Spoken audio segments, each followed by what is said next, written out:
Power grid Bangladesh পিএলসির preliminary প্রশ্ন উত্তর বাংলা অংশের এখন আপনাদের দেখাবো। এই পরীক্ষাটি হয়েছিল 15/11/2024 কারিগরি সহায়ক পদে। পরীক্ষা নিয়ন্ত্রক ছিল IBA। ছন্দের জাদুকর বলা হয় কোন কবিকে? সত্যেন্দ্রনাথ দত্ত। প্রত্যেকটা প্রশ্নের সাথে 4টি করে অপশন ছিল, আমি আপনাদের শুধু সঠিক উত্তরটি দেখাচ্ছি।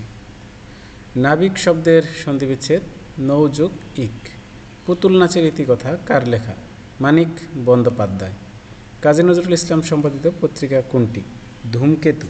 এখানে অন্য যে অপশনগুলো ছিল সেগুলো ছিল অগ্নিবীণা, বঙ্গদর্শন এবং পরিচয়। নাটিকা কোন অর্থে স্ত্রীবাচক শব্দ? ক্ষুদ্রার্থে। বাংলা ভাষার মৌলিক রূপ কয়টি? 2টি। কোনটি নিত্য স্ত্রীবাচক শব্দ? কুলটা। এখানে অন্য অপশনগুলো ছিল বাগিনী, নবুডা এবং ধরণী। এক কথায় প্রকাশ করুন, সম্মুখে অগ্রসর হয়ে অভ্যর্থনা। উত্তর প্রত্যুৎগমন।